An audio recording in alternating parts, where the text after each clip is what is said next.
നമസ്കാരം, സഹ്യ ന്യൂസിലേക്ക് സ്വാഗതം. പൂജ അവധിക്ക് നാട്ടിലെത്താൻ പാടുപെടും. സ്പെഷ്യൽ ട്രെയിൻ ഇല്ല. കൊച്ചുവേളി താമ്പരം ട്രെയിൻ നിർത്തി. നാട്ടിലേക്കുള്ള ട്രെയിനുകളിൽ പൂജ അവധി ദിവസങ്ങളിലെ ടിക്കറ്റുകൾ തീർന്നിട്ടും സ്പെഷ്യൽ ട്രെയിൻ ഏർപ്പെടുത്താതെ യാത്രക്കാരെ വലച്ച് ദക്ഷിണ റെയിൽവേ.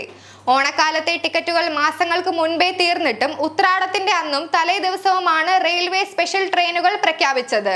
പൂജയ്ക്കും ഇതേ അവസ്ഥ വരുമോ എന്നാണ് ആശങ്ക. അതിനിടെ നഷ്ടക്കണക്കിന്റെ പേരിൽ Kochuveli Tambaram AC special train നിർത്താനുള്ള ദക്ഷിണ റെയിൽവേയുടെ തീരുമാനം മലയാളികൾക്ക് ഇരുട്ടടിയായി.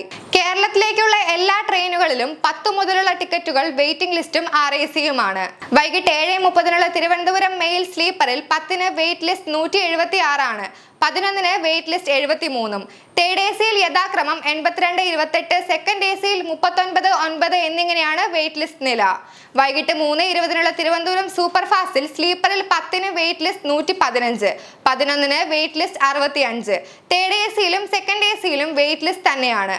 മംഗളൂരുവിലേക്ക് വൈകിട്ട് 4:20 സൂപ്പർ ഫാസ്റ്റ് ട്രെയിനിൽ 10, 11 യഥാക്രമം 88, 20 എന്നിങ്ങനെയാണ് വെയിറ്റ് ലിസ്റ്റ്. രാത്രി 8:10 മെയിലിൽ സ്ലീപ്പറിൽ 10, 11 വെയിറ്റ് ലിസ്റ്റ് 145, 45 എന്നിങ്ങനെയാണ്. ഈ ട്രെയിനുകളിലെ AC കോച്ചുകളിലും സമാനമായ സ്ഥിതിയാണ്. കൂടുതൽ യാത്രക്കാർ ആശ്രയിക്കുന്ന ഈ ട്രെയിനുകളിൽ ഓണക്കാലത്തും മാസങ്ങൾക്ക് മുൻപ് തന്നെ ടിക്കറ്റുകൾ തീർന്നിരുന്നു. ദിവസേനയുള്ള വെസ്റ്റ് കോസ്റ്റ് എക്സ്പ്രസിലും ടിക്കറ്റുകൾ വെയിറ്റ് ലിസ്റ്റ് ആണ്. സെൻട്രലിൽ നിന്ന് ഉച്ചയ്ക്ക് 1:25 വെസ്റ്റ് കോസ്റ്റ് പുറപ്പെടുന്നത്.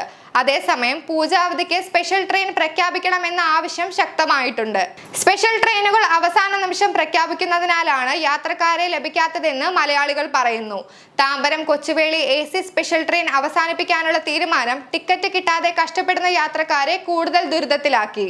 ഓണത്തിന് മുൻപ് വരെ ലാഭകരമായി ഓടിയിരുന്ന ട്രെയിനാണ് കൊല്ലം ചെങ്കോട്ട വഴിയുള്ള കൊച്ചുവേളി താമ്പരം AC സ്പെഷ്യൽ.